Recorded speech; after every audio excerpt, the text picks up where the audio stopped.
వంగవీటి రంగాను హత్య చేసిన టీడీపీతో కలవద్దని పవన్ కళ్యాణ్ రిక్వెస్ట్ చేస్తున్నానని ప్రజాశాంతి పార్టీ అధ్యక్షుడు కే పాల్ అన్నారు. కాపు సోదరులు మేల్కొనాలని, రంగాను చంపిన పార్టీ వెంట వెళ్లవద్దని కోరారు. రాష్ట్రంలో రాజకీయాలు దిగజారాయని, తనపై విషప్రయోగం చేశారని ఆరోపించారు. ఆయన ఎవరు చేశారో కూడా తెలిసిందన్నారు.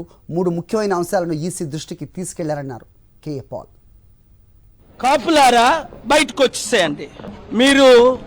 మేము కాపులు అనుకుంటూ ఆ కాపులు చంపినోళ్ళు పార్టీలో చేరొద్దని పవన్ కళ్యాణ్ని నేను పర్సనల్గా రిక్వెస్ట్ చేస్తున్నాను. కలిసిన తర్వాత మళ్ళీ మీతో మాట్లాడతాను.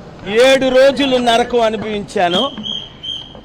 10,000 సూదులు పెడితే ఏ విధంగా కడుపు పేగులు ప్రాణాలు పోతాయో అలాగా డిసెంబర్ 26 నుండి జనవరి 3 వరకు నిత్య నరకం అనుభవించాను. డాక్టర్ పైడి రాంబాబు గారికి, డాక్టర్ శేషి గారికి, డాక్టర్స్ టీమ్ విశాఖపట్నం అందరికీ, నర్సెస్కి నా హృదయపూర్వక వందనాలు. ప్రార్థించిన వారందరికీ నా హృదయపూర్వక వందనాలు. పాయిజన్ అది ఐడెంటిఫై చేయడం జరిగింది, పోలీస్ కంప్లైంట్ ఇవ్వడం జరిగింది, ఇన్వెస్టిగేషన్ జరిగింది.